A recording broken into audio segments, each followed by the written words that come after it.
Salam anak-anakku semua, berjumpa lagi dalam pelajaran pendidikan agama Kristen dan budi pekerti.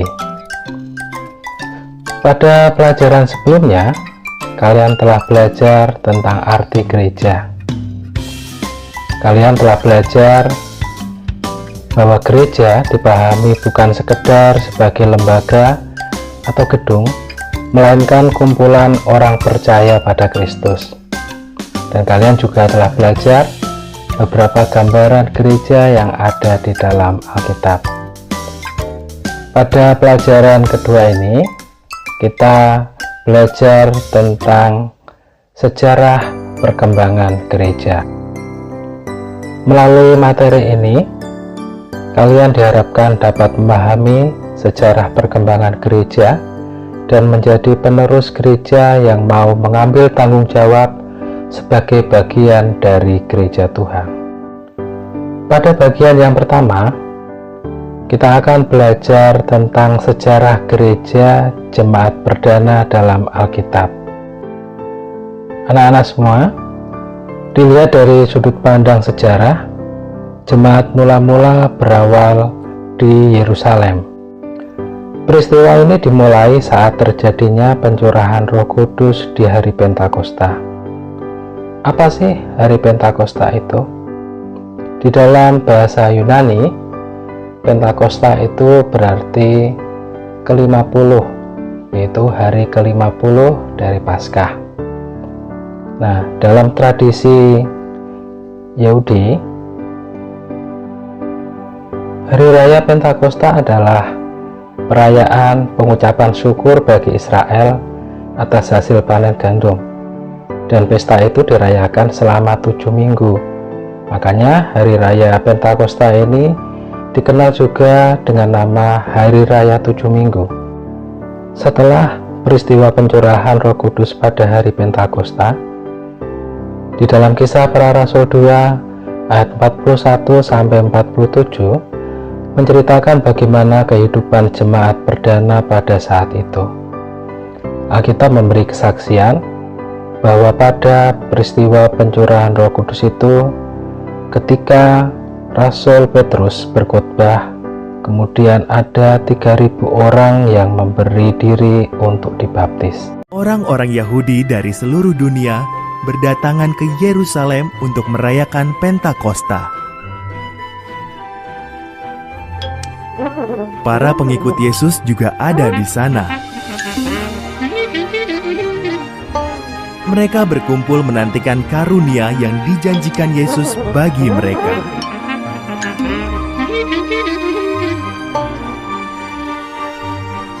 Di tengah-tengah perayaan, karunia Tuhan datang. Dimulai dengan suatu bunyi seperti deru angin keras yang memenuhi rumah tempat mereka menanti.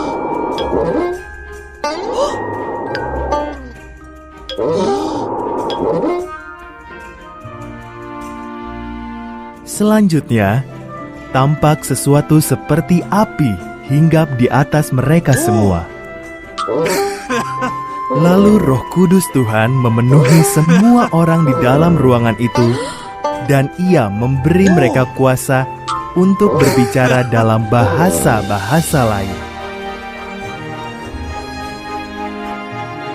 Orang-orang Yahudi dari segala penjuru dunia mendengar mereka dan takjub. Orang-orang ini berbicara dalam bahasa kita, kata mereka, dan menyatakan hal-hal ajaib yang telah dilakukan Tuhan.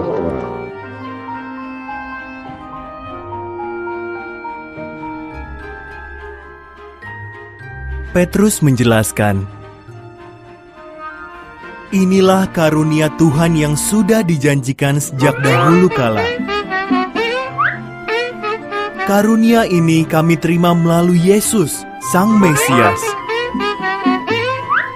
Kalian menyalibkan Yesus, tetapi Tuhan telah membangkitkannya.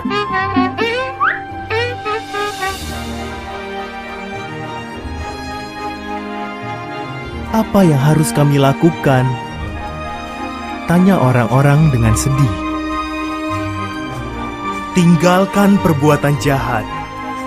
jawab Petrus. Percayalah pada Yesus Kristus. Ia akan mengampuni dosa kalian dan memberi kalian Roh Kudus-Nya.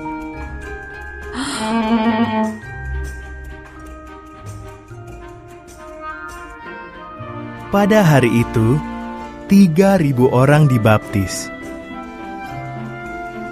Masih banyak lagi orang yang percaya kepada Yesus sebagai juru selamat mereka.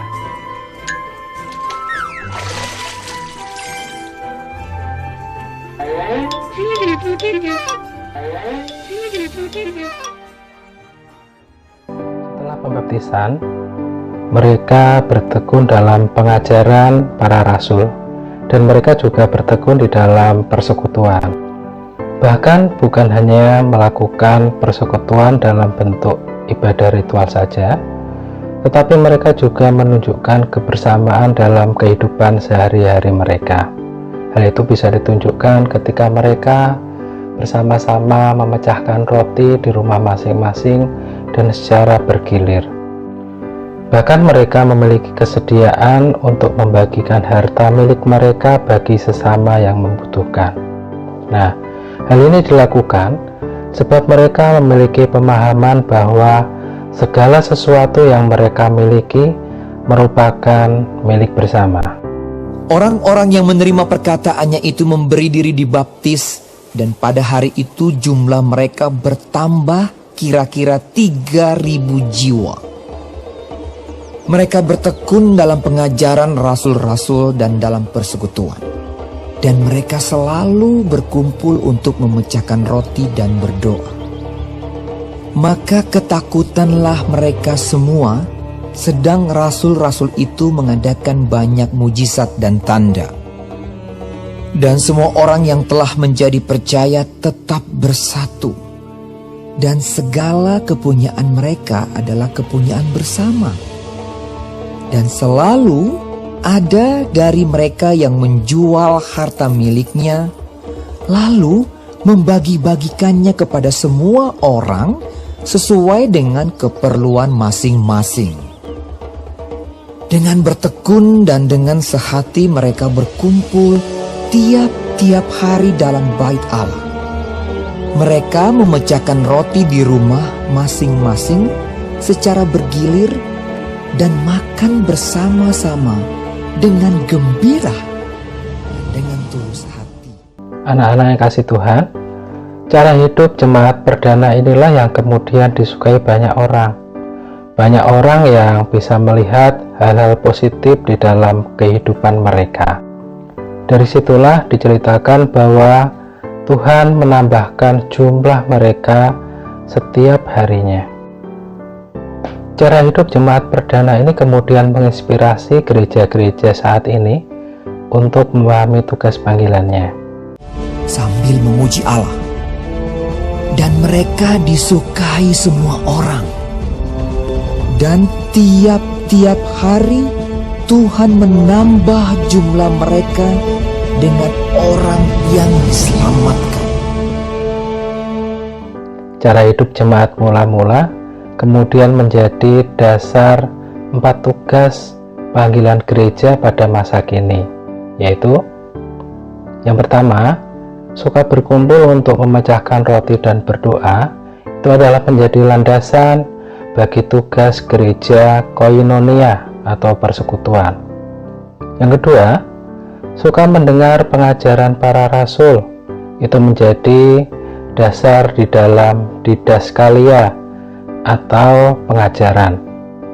Yang ketiga, suka membagikan harta menjadi milik bersama, yaitu menjadi dasar di dalam tugas diakonia atau pelayanan. Dan yang keempat, suka bersaksi. Itu adalah menjadi dasar di dalam tugas panggilan yang keempat, yaitu marturia atau bersaksi.